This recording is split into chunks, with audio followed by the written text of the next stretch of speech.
emotion. So a lot of the terms, a lot of the key terms in the course are going to begin with the word emotion. We got to define some terms right off the bat.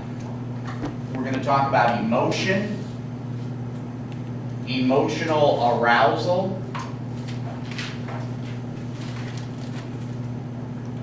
and I'll add to this list as we go along, emotional expression,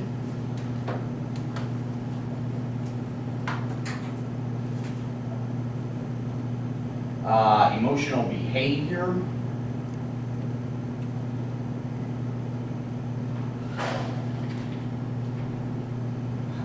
we've got a bunch of emotion terms, emotional contagion,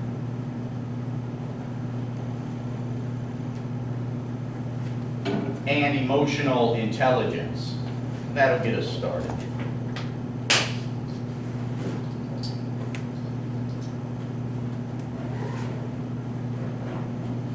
That'll get us going. That'll get us started. Chelsea, So when you're recording, is there any way that you can zoom in on the board? Because like when you go back and watch the video, you can't see. Sorry. Caught it. Stop my heart. You can't see anything that's written. Life's too short for your heart to get stopped, boss.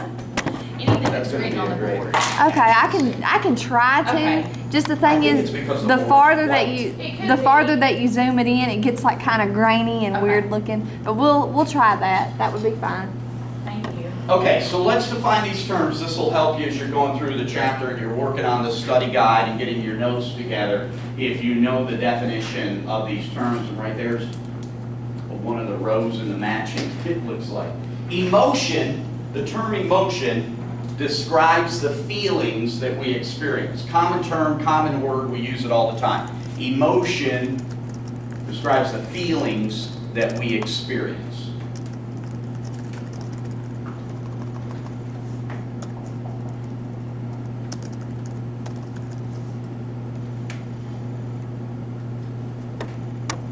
The feelings we experience, that's emotion. Common word, use it all the time. Now, emotional arousal is very, very important. Emotional arousal follows a specific event, it's called. Follows an event. Something specific happens. And the book keeps referring to an event. So as something specific happens that piques your emotions or heightens your emotions. Peaks or heightens your emotion. Something specific happens that makes you very frightened, or very surprised, or very happy, or very sad. We're not talking about just run-of-the-mill everyday emotions with emotional arousal. Something has heightened those emotions. Something has piqued those emotions. And we call that something an event. Something happens. Yes, you get a phone call, boom, and you experience emotional arousal. The emotions are heightened. Someone gives you a gift that you weren't expecting. So you walk in and you see somebody that you weren't expecting to be there. You haven't seen them for a while. They surprised you. That's emotional arousal. Something unexpected happens. An event occurs, and your emotions are heightened. Your emotions are piqued. We could say heightened emotions. That's emotional arousal. Now, both emotional expression and emotional behavior are responses to emotional arousal. Emotional expression and emotional behavior are responses to emotional arousal. They're reactions to emotional arousal. So an event occurs and your emotions are piqued. You respond with emotional expression and or emotional behavior. They're both reactions to emotional arousal.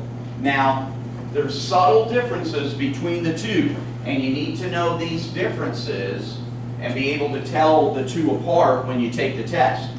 The subtle differences between emotional expression and emotional behavior. Emotional expression, you're in control. It's how you choose to communicate emotion. How you choose to communicate emotion. Emotional expression is a conscious reaction to the emotional arousal. You are in control. You're doing this on purpose. You want the person to know that you're very excited, that you're very happy, or that you're very angry at them. So you do this. You communicate the emotion this way. It can be any number of things. It can be laughing so they see you. You can slam your fist. You can kick the garbage can. If you are in control, and it's a conscious reaction, you're in control of it, you're doing it on purpose, that's emotional expression. Now, emotional behavior is subconscious. It just happens. It's a subconscious reaction. You don't plan on it. You didn't do it on purpose. And it could be a physiological response.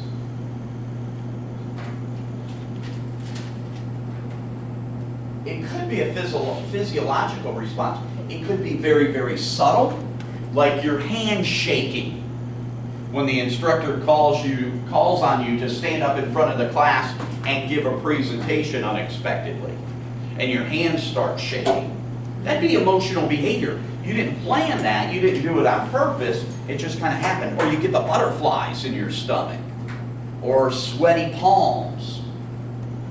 Those would be examples of emotional behaviors that are physiological responses. Get real shaky. I blush, those blotchy blushes when I experience that, and get the adrenaline flowing and get nervous, and I'll get blotchy. That would be a physiological example of emotional behavior. Kind of a subtle physiological response. Emotional behavior is a subconscious reaction to emotional arousal. It's a subconscious reaction to emotional arousal. It just happens. You didn't plan on it, it just happens. Now, it can be very subtle, a physiological response like we talked about, with sweaty palms, shaky hands, butterflies in the stomach, blushing. It can be very subtle. Or it can be very demonstrative, where you slam the door, or you kick the wastebasket, or you slam your fist. Now, you notice some of those examples I gave were the same thing as emotional expression. The difference is I could slam the door.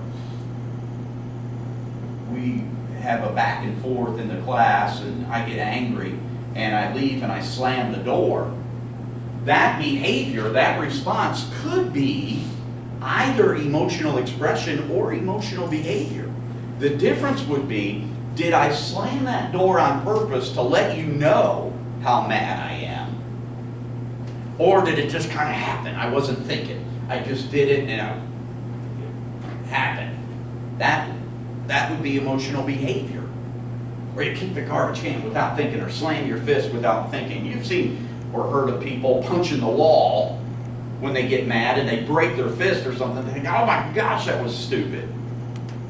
I'm a huge Buffalo Bills fan. Grew up a Buffalo Bills fan. We get NFL Sunday tickets so we can watch. That's my one vice. I save up so we can get the NFL Sunday tickets so we can watch the Buffalo Bills every Sunday.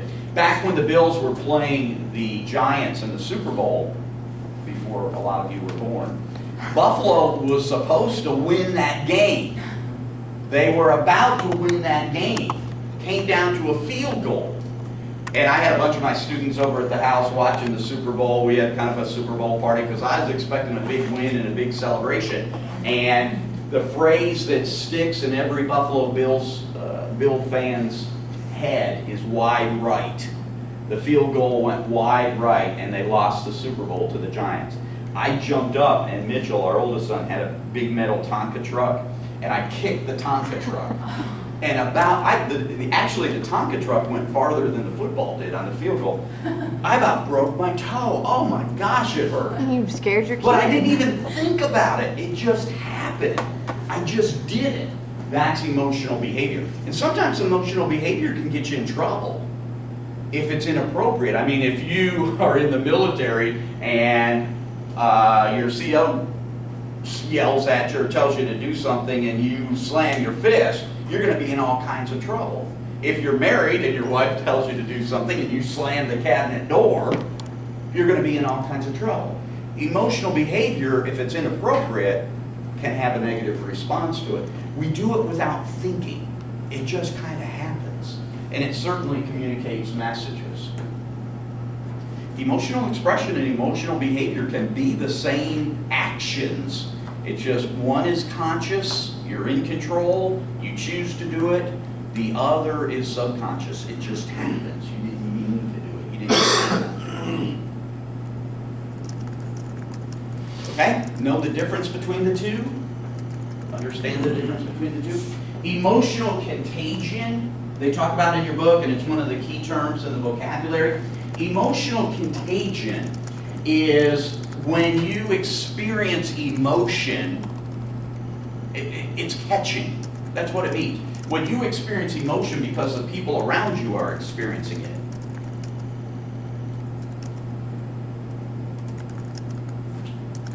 Matt's example a minute ago, funerals happens all the time, where you're doing okay, you're cool, you've got it under control, until you get around the family and they're crying and all emotional, and then you feel it. That's a great example of emotional contagion. Or can you say the definition once again? It's when You experience emotions as catching. yeah, it's Contagion. catching. Yeah, you experience the emotion of the people around you. It's shared emotion. Because they're feeling the emotion, you feel it too. You're experiencing the same emotion as the people around you. Me and my dad was fishing. I was about 16, 15. So, the guy got sick, and then went all the way around the boat, came back to the other side. Yeah. Is that the same thing? It could be, yeah, it could be. If that sickness is a response to emotional behavior. If it's a type of emotional behavior. Got sick because he got so excited or whatever. Seasick. Yeah, or that guy that got sick gets so upset and everything, it makes the guy next to him upset, and it makes the guy next to him upset. That would be emotional contagion. Now, it happens with funny movies, too. You can go see a movie with your friends and everything, and you're just busting a gut laughing because they're laughing, you're together, and then you get the DVD and watch it at home, and you don't experience it as sharply as you did with your friends. When you're all together and you share that emotion, that would be emotional contagion. It's catching shared emotions. Okay? And then the other term that they talk about a lot in the chapter is emotional intelligence. And emotional intelligence, I'm trying to draw an arrow here. Emotional intelligence goes back up to emotional expression, how you choose to communicate emotions. Emotional intelligence is how effectively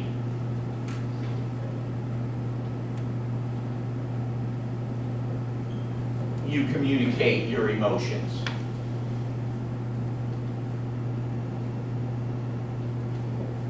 Now, some people, you can't tell, you have no idea what they're feeling, what they're going through.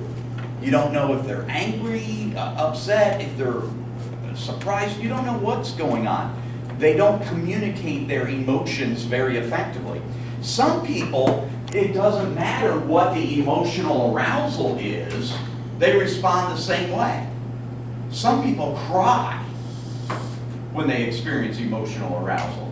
Some people start giggling and can't stop. Have you ever, it happens fairly often in extremely sad situations like a funeral. Some people will laugh Have you ever experienced that? That would be lack of emotional intelligence, that they're not communicating that emotion. That's probably an example of emotional behavior. They're not in control of it, it's just happening, but they're not communicating their emotions very effectively. So those are emotion terms that we need to have as we go forward with the chapter. That'll help you a lot on the fill in the blank and the matching. On page 252, while I'm thinking about it, some of these come right out of these two lists, big lists that are in the chapter. On page 252, make sure that you get the list, page 252, influences on emotional expression. The 6 influences on emotional expression. They begin on page 252. They're not numbered, but there are 6 influences on emotional expression that you need to know. They begin on page 252. Number 1 is personality. 2 is culture. 3 is gender. 4 I call social expectations. They've got social conventions and rules, which means social expectations. That would be number 4. 5 is fear of self-disclosure. And 6 is emotional contagion. The 6 influences of emotional expression, beginning on page 252. Number 1 is personality. 2 is culture. 3 is gender. 4 is social conventions and roles or social expectations. I'll accept either one. 5 is fear of self-disclosure. And 6 is emotional contagion. So make sure you get that list in your notes. You have that list. Can I erase this? If you got this, it's okay if I erase it? All right. There are 3 theories of emotional arousal that are mentioned in your textbook. I'm going to put them on the board and go through them so you'll have them in your notes real easy to understand and to find when you're taking the test. These are the 3 theories of emotional arousal. 3 ideas as to what happens when we experience emotional arousal. They are the 3 theories of emotional arousal. In other words, these 3 theories attempt to explain or describe what happens when we experience this emotional arousal.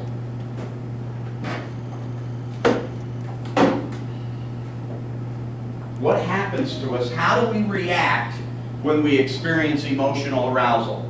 The first theory of emotional arousal is called the common sense theory.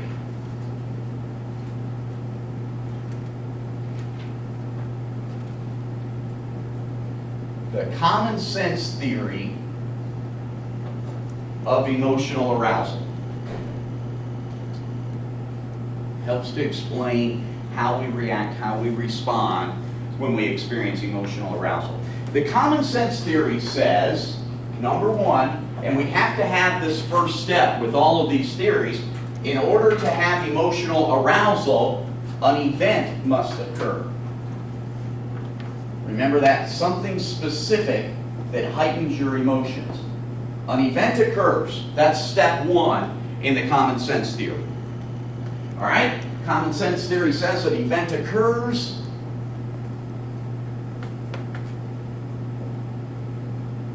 You experience emotion.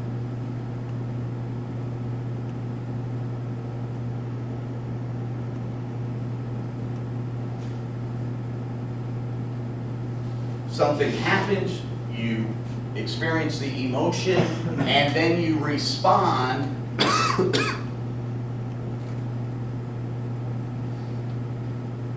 physiologically.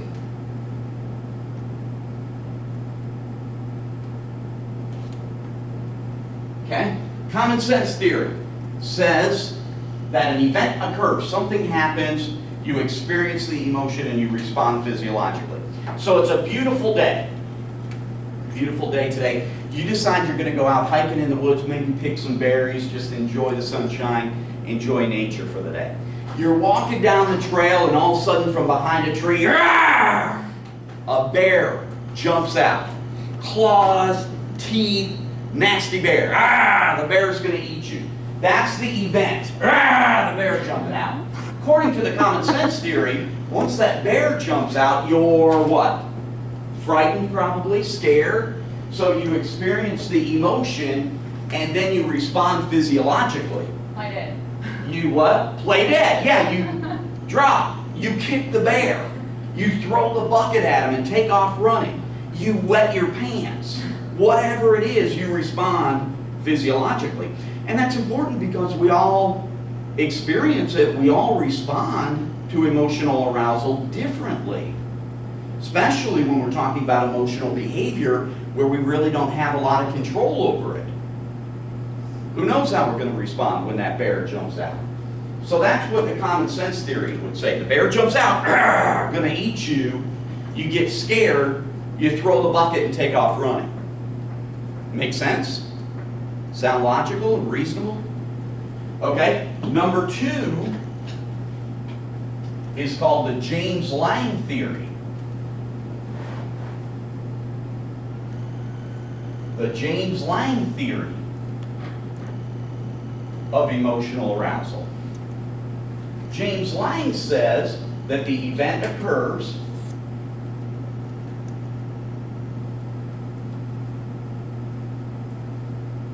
just like we have to have an event, but now we're going to change things up a little bit.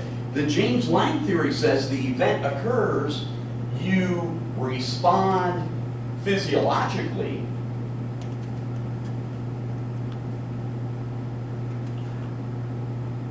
and then you experience the emotion. We switched around 2 and 3. Stages 2 and 3. So the James Lang theory says, you're out walking through the woods and that bear jumps out, gonna eat you. The bear jumps out, you respond physiologically. Bear jumps out, you throw the bucket at him. You kick him. You faint. You take off running. You wet your pants. And then you get scared. That you just react. You have the response, the physiological response, and then you feel the emotion.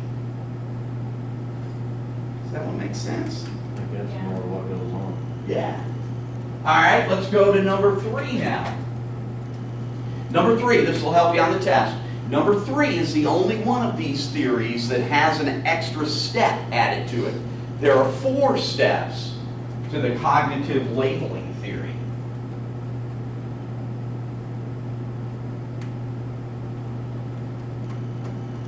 The cognitive labeling theory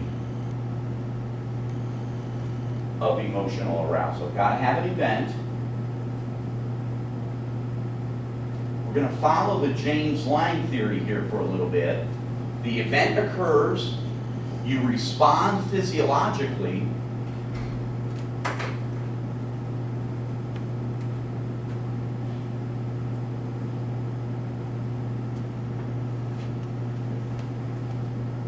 and then here's the added step. What does cognitive mean? When you see the word cognitive, what do you think of? Like brain skills. Yeah, brain skill, thought process, thinking. That's cognitive. So we have to have that step in here. An event occurs, you respond physiologically, you process or interpret your response.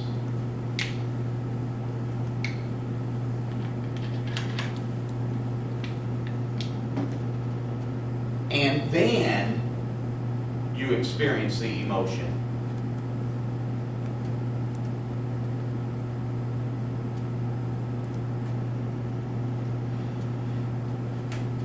An event occurs, you respond physiologically, you interpret, you process that response, and then you feel the emotion. So the cognitive labeling theory, we've got to add that thought process in there. The cognitive labeling theory says the bear jumps out, "Rah! Gonna eat you." You respond physiologically. You throw that bucket of berries at him. You take off down the trail running. That's your physiological response. Your heart's pounding. You're breathing heavy. You're running down that trail and you're thinking, "Oh my gosh, that bear almost ate me. I gotta." And then you feel the emotion. You think, "I almost died. That was terrible." And then you feel the emotion. That's the cognitive labeling theory. That you have to process it. You have to think about it and what just about happened before you experience the emotion. So which one of these makes the most sense? How do you react to emotional arousal? Which one of these best describes the way you respond or react to emotional arousal? Matt, what did you say earlier? James. James Lang? James Lang. I feel like you react before you ever even think. Okay. Remember our word contextual that we've used so much in this course? These theories are very contextual too, or should be. It should be determined by the situation, by the context that you are in. We typically respond differently based on what that event is, based on what's going on. And you're absolutely right. James Lang will save your life.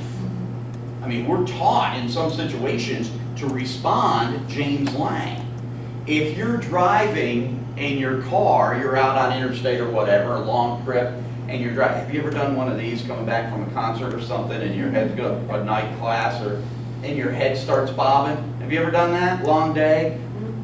And your car drifts over just a little bit and hits those ribs. What happens? Yeah. And you whip the wheel back, and your heart, you wake up for a little bit, don't you? That's James Lang reaction. You hit the ribs, you hear that, and you quickly bring your car over. You respond. Heaven forbid this ever happens in Somerset, where everyone, expert drivers, do so well with their driving. Someone runs a stop sign in front of you. You slam on the brake and crank the wheel. You have to respond James Lang. Law enforcement, healthcare workers in the ER, first responders, military, they're taught James Lang. You respond, you take care of business. You do what you have to do, and you experience the emotion later. James Lang will save your life. But if you react with James Lang, if you're working with children, if you're working with little kids, and you react James Lang, you're going to be in all kinds of trouble. What do they teach you when you work with kids? Step back, take a breath, count to 10. That's anti-James Lang. That's conditioning you not to respond James Lang. You have to think it through first. When we first moved here, I got home from work and was exhausted in the recliner. Looking back, I was kind of watching Jeopardy, kind of sleeping, napping. And Jared was in preschool, our youngest son. And I'm in the recliner stretched out, and Jared jumps up on my lap, and his knee caught me perfectly. I mean, I doubled over and fell to the floor. And on my way down to the floor, I grabbed Jared by the arm and swatted him on the butt, and then fell to the floor. When I could breathe again, I felt horrible that I reacted that way, tried to find Jared. Couldn't find Jared anywhere. I go into his room, he's sitting on the edge of his bunk bed, and his little lips just quivering. I felt horrible. I reacted James Lang in a situation that was very, very inappropriate. You don't react James Lang in that situation. Each one of these is appropriate. You probably experience each one of these in different situations. That you're fine initially, but then when you think about it and you process what it means, what this event is going to mean to you, mean to your life or whatever, that's when you get angry. Or that's when you get emotional, you get upset. That's cognitive labeling theory, where you process it and then you experience the emotion. Common sense, the emotion happens initially and then you respond physiologically. You get sad and then you cry. So each one of these is appropriate.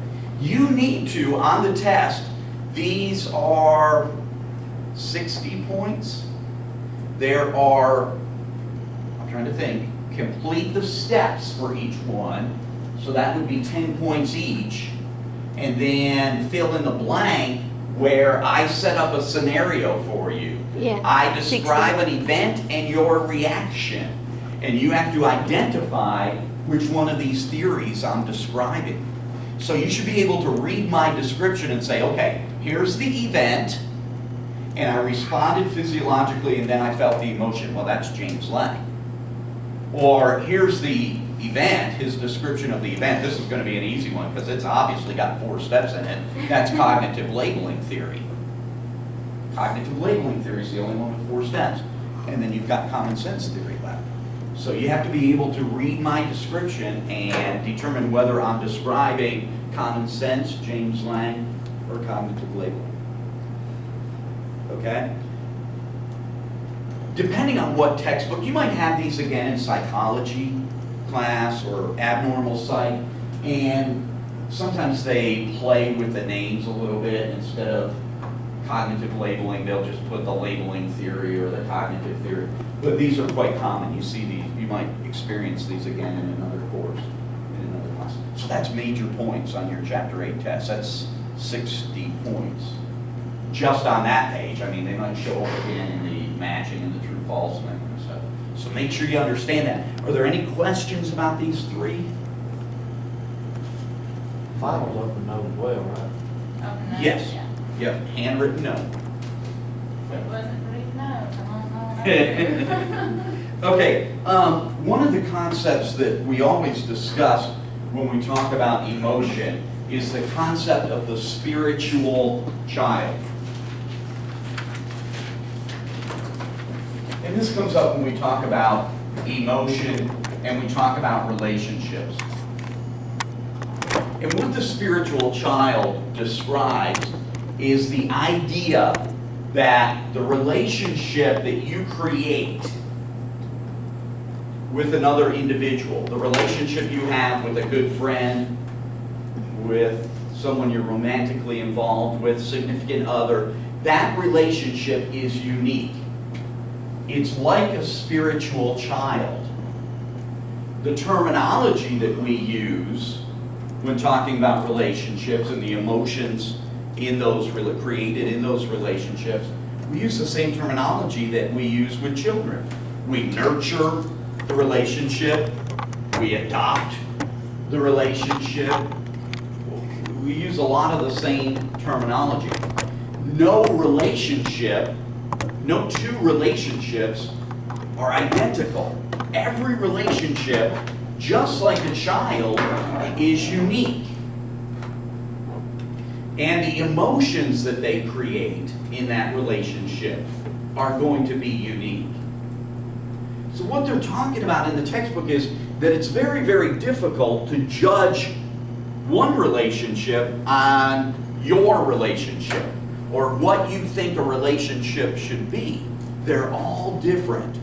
They're like a spiritual child. Yeah, you can't compare. And we do it all the time. It's kind of a natural thing to do. We try to recapture what we experienced in another relationship. We try to create that in a new relationship. Or the new relationship suffers because of bad experiences with the old relationship. And we talk about baggage and letting go of that stuff and moving on. With the spiritual child, the concept of the spiritual child, each relationship is unique, it is new, and different. And the emotions are different as well that are created in that relationship. That relationship is going to stir and generate different emotions. You will feel them differently and express them differently than with another relationship. It's the concept of the spiritual child. Each relationship is unique and is different. Okay, there's another big list in your book that begins on page 258, and I'm going to go through, I'm going to spend a little more time with this list because it's important. So make sure that you get this list, and I'm going to give you a couple of notes that go along with it. It begins on page 258 in your textbook. These are the guidelines for expressing emotions.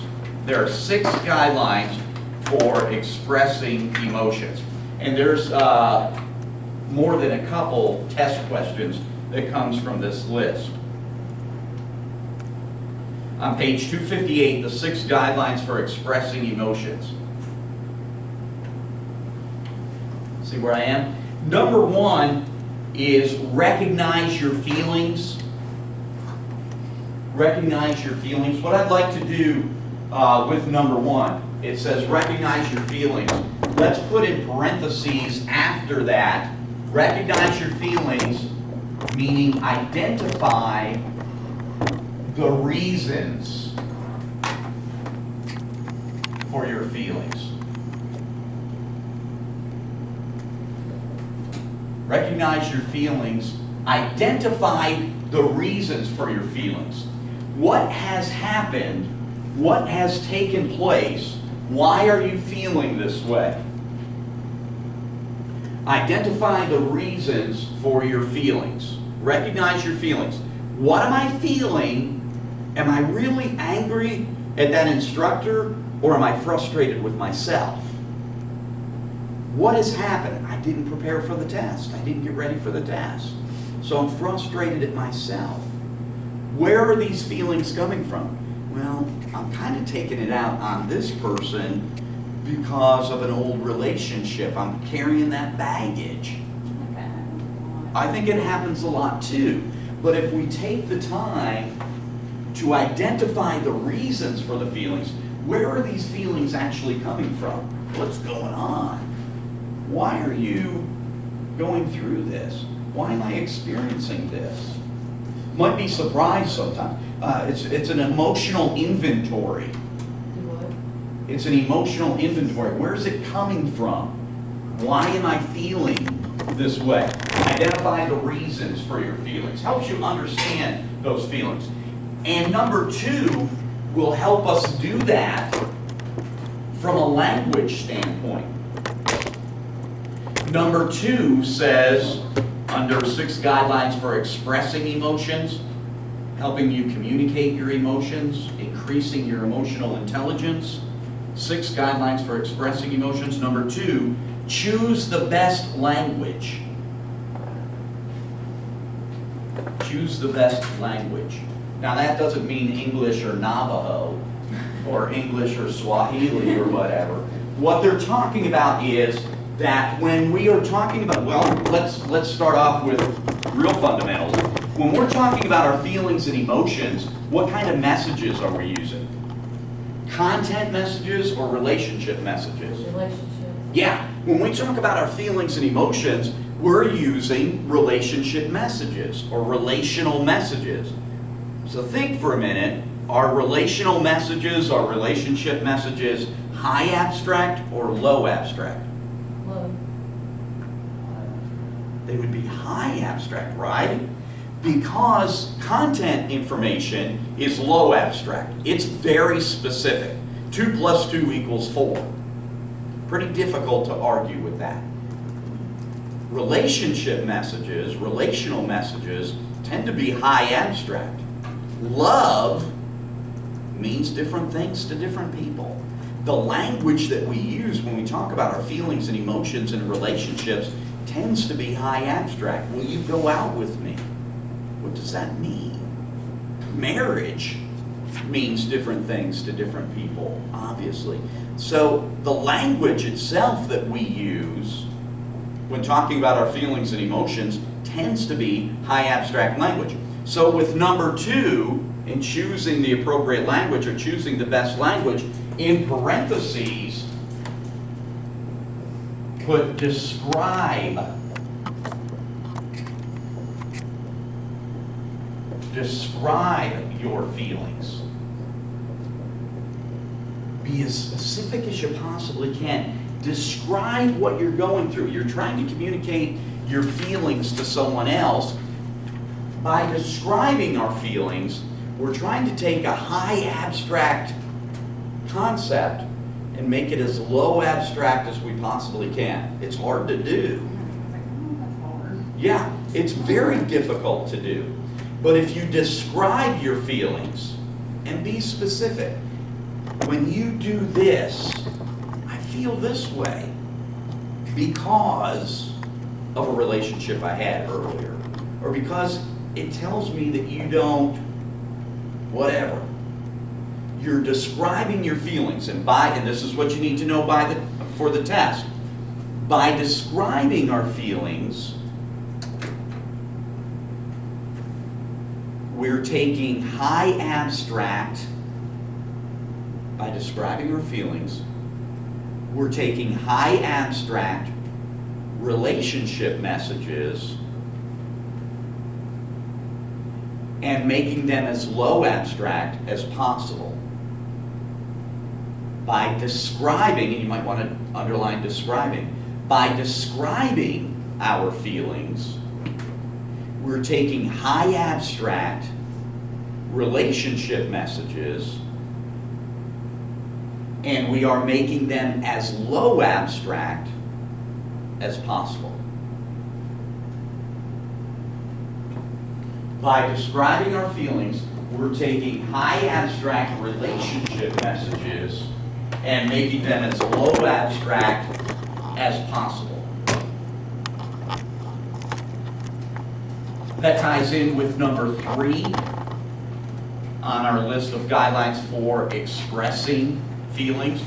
Often, most of the time, feelings are very complex and you're experiencing more than one emotion. It's making you angry, you're hurt, you're upset. 3 is share multiple feelings. Don't just focus on one, share the multiple feelings. Number 3, share multiple feelings.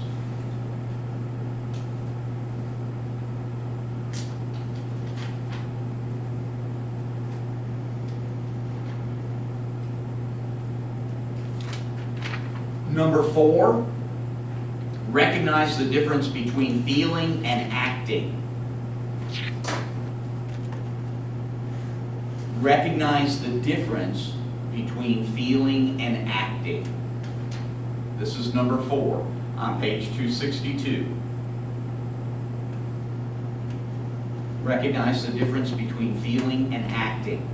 And this is something that I've had to work on.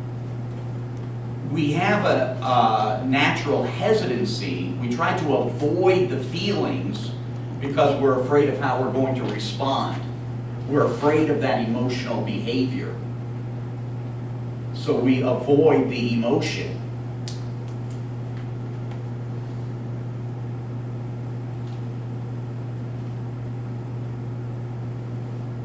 Recognize the difference between feeling and acting. Don't avoid the emotion because you're afraid of how you are going to respond.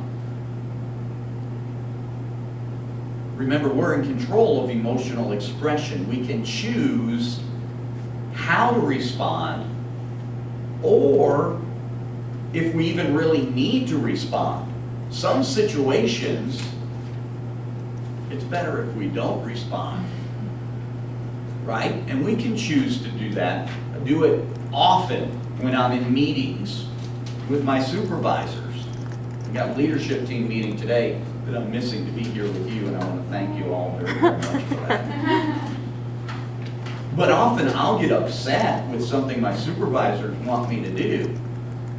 A lot of times it's probably best if I don't let them know how upset I am. Or if I'm very careful in how I make sure that I'm in control of how I choose to express that emotion. I choose to go home and split firewood. Often, don't I? We're off to the Number night. 5. This will remind you a little bit of what we talked about yesterday. Number 5, accept responsibility for your feelings. And then in parentheses, number 5, accept responsibility for your feelings. And then in parentheses, put use I messages. Accept responsibility for your feelings. Use I messages. And William remembers what I messages are. They show ownership and responsibility for what you're saying. I messages show ownership and responsibility for what you're saying. Unfortunately, most often, we do just the opposite. The opposite of using I messages is blaming the other person for what you're feeling. Use I messages. Don't blame the other person for what you are feeling. Use I messages. Don't blame the other person for what you are feeling. You make me so angry. No, I don't. That's your choice. You are in control of your feelings, of your emotions, of your attitude. Nobody can take that control away from you.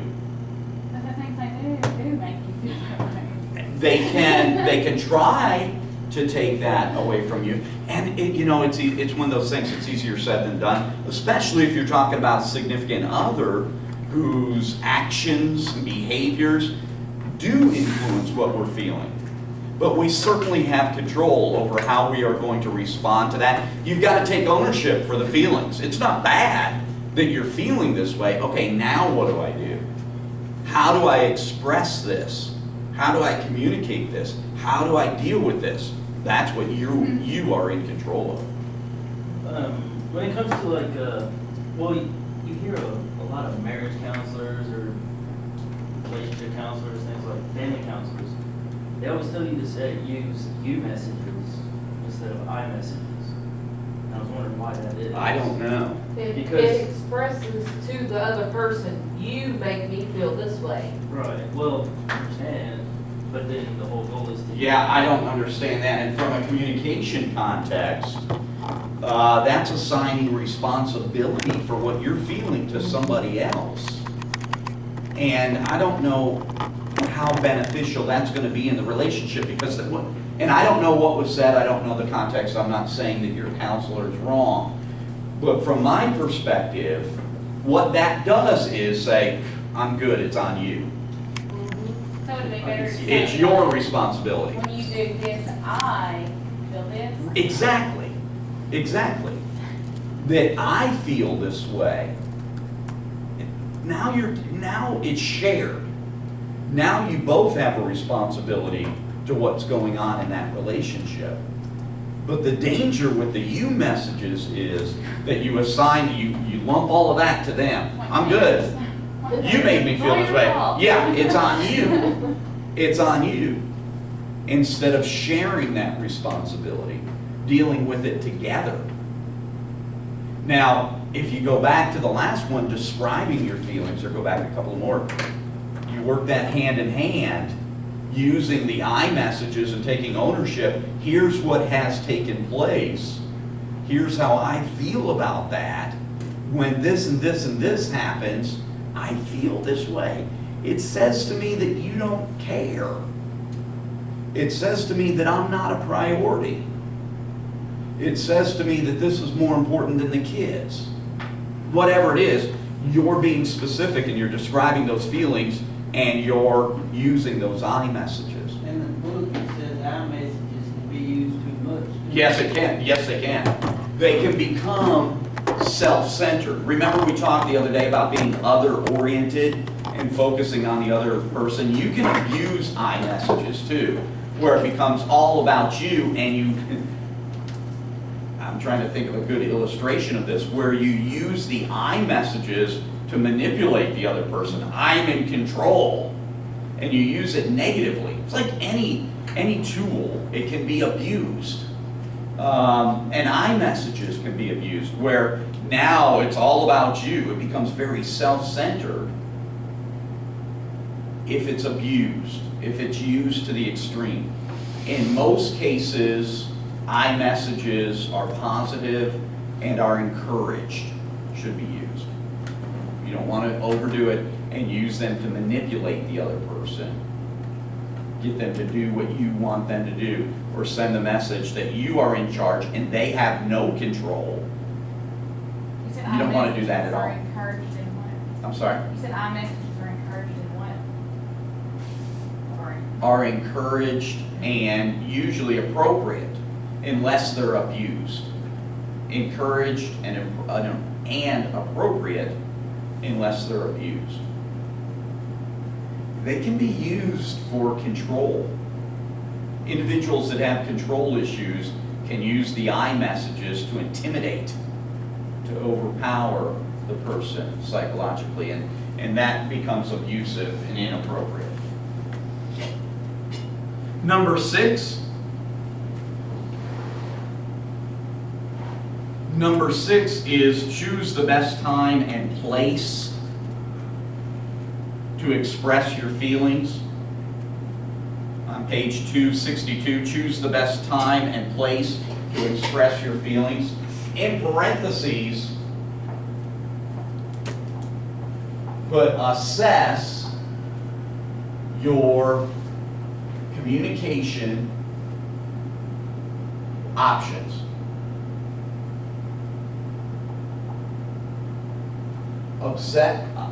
Assess your communication options. That's all that means. Number 6, choose the best time and place to express your feelings. Assess your communication options. Okay, we were just talking about this. You experience those emotions. You have these feelings. What is the best way for me to communicate these feelings? Should I give them a heads up, call ahead of time, tell them I want to talk to them? Should I meet with them face to face? Should I send them an email? Is a text message okay? Do I need to have a witness there? Do I need to meet with them at a public place? Do I need to have this in writing? Assess your communication options. What's the best way, the most effective way to communicate these feelings to that other person?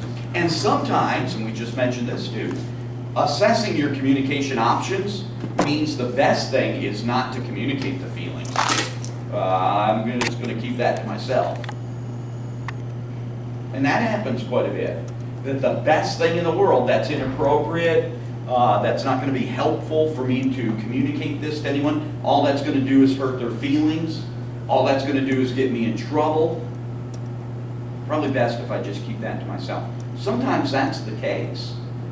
In assessing our communication options, the best thing is not to communicate those emotions, those feelings, to keep them to ourselves. Some people can't do that. I mean, we say things like they wear their emotions on their sleeve. You know exactly how they're feeling. Boy, they get mad at you and you know it.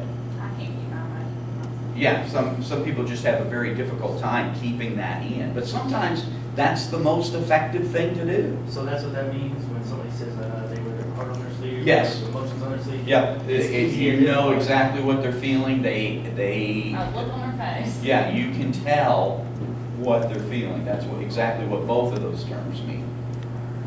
Yeah. I never understood that. Yep, that means that you know exactly what they're feeling. They can't help but express their feelings. Now, it can cause real problems too. We have anger management classes because of people that aren't able to control their feelings and emotions. Boehner, what's his first name? Speaker of the House, I lost his name. Boehner. You remember a couple of years ago, it's probably been, 4 years ago, he had a terrible time crying all the time. Do you remember this? It made the news. He'd give a speech and he'd just start crying. Or he'd give an interview and he'd just start crying. He had to work with coaches and go through counseling and all kinds of things, because that's how, when his adrenaline got going, when he felt passionate about something, whether he was excited, this is really positive, this is really great, or it was something serious, he would cry. And it really hurt him when he was campaigning, when he was running for office, because, they call him all kinds of names and everything and ridiculous stuff, but that was his emotional behavior. He couldn't control it. He wore his emotions on his sleeve and took a lot of heat for doing that. Assess your communication options. That's number 6 in the 6 guidelines for expressing emotions. We're just about done. In fact, I think I'll just do this and then we'll go over the study guide. Your book, right at the end, talks about communication apprehension. Remember the cowboy syndrome? We talked about the cowboy syndrome when we were talking about self-disclosure. That's what we're talking about with communication apprehension.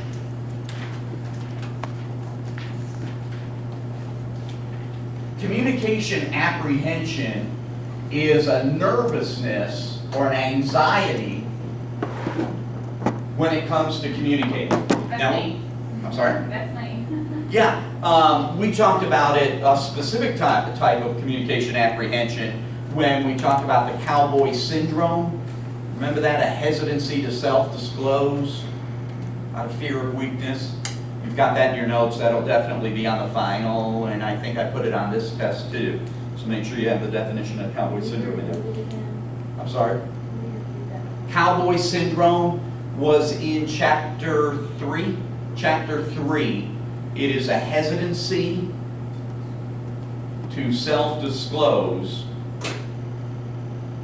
out of fear of showing weakness. You've got this in your chapter 3 notes. Both men and women experience the cowboy syndrome. Your book talked about primarily men, but both men and women experience the cowboy syndrome. It's a hesitancy, it's a nervousness or apprehension about self-disclosing. Apprehension just means nervousness or anxiety. Cowboy syndrome is an apprehension when it comes to self-disclosing. Communication apprehension means a nervousness or anxiety when it comes to communication.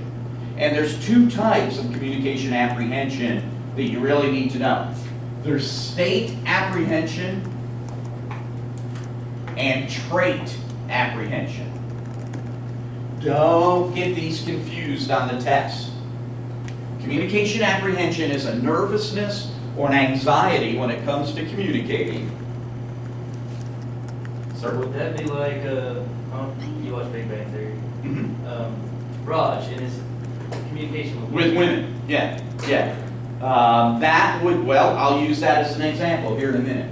Communication apprehension is a nervousness or an anxiety when it comes to communicating. State apprehension is when you're fine most of the time.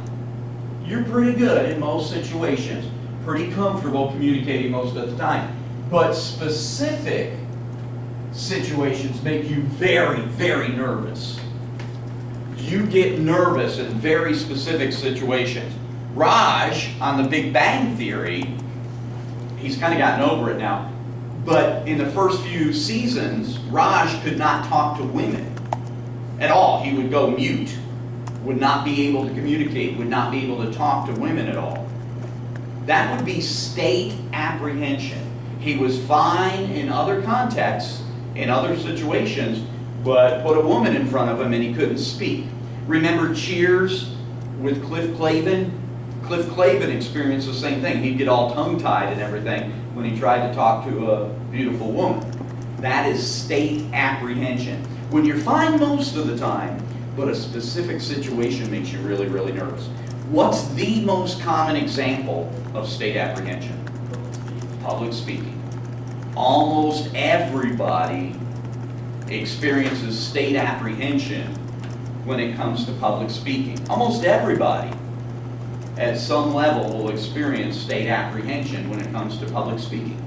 Some people are fine, don't have any problem with it. Some people experience state apprehension if they're being recorded. And they get all nervous.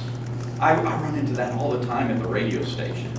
We'll be out doing a broadcast and I'll be talking to one of the car dealers or something and I'll say, okay, we're gonna come to you and you talk about the new Dodge or whatever it is and make sure you hit this, this, and this. And the guy will say, okay, I'm ready. And I'll say, and we got in front of us a pretty new car. What is this? And he'll go, They get the microphone in front of them and they just freeze up. Or a camera and they'll freeze up. They get so nervous they don't know what to do. That would be state apprehension. Was you ever nervous? Like when you first All the started? time. All the time. Absolutely all the Are you time. still nervous sometimes? Yeah, a student from Moorhead visited the other day in the broadcasting program at Moorhead, and he asked me that question. I said, when I'm done being nervous, I'll quit. Because that's what's kind of fun about it. Adrenaline. Yeah, it gets the adrenaline going and everything, but, you know, preparing for it and knowing, like football games, I get so mad at people because before a football game starts, I put my headsets on, I go through my rosters, get the name, and I mean, I'm bouncing, I'm pumping, I've got to get in the zone. And I'm a nervous wreck. Quit asking me questions. Leave me alone. I'm a nervous wreck. But as soon as the game starts, then I'm Joe, nice guy, and talking to him and everything. But yeah, I get very, very nervous with it. I get very nervous. I'm getting nervous just talking about it. I'm starting blushing. So state apprehension is very specific. Trade apprehension is general nervousness. You're an introvert. You're shy, you don't like communicating at all. You get nervous in any communication situation. Put me in a cubicle by myself, let me work on the computer, let me in my office, let me just do my thing. If I could avoid people all day, I'd be very, very happy. That is trait apprehension. Get nervous and uncomfortable in any communication situation. State apprehension is very specific. When a specific context makes you nervous, communication context makes you nervous. Trait apprehension is a general nervousness regarding communicating. You are an introvert. You are just a shy person. You are not a real people person. Rather work by yourself, rather work alone. That would be trait apprehension. You want to take a break before we go over the study guide, or you want to just get it done? We're done once we go over the study guide. Get it done?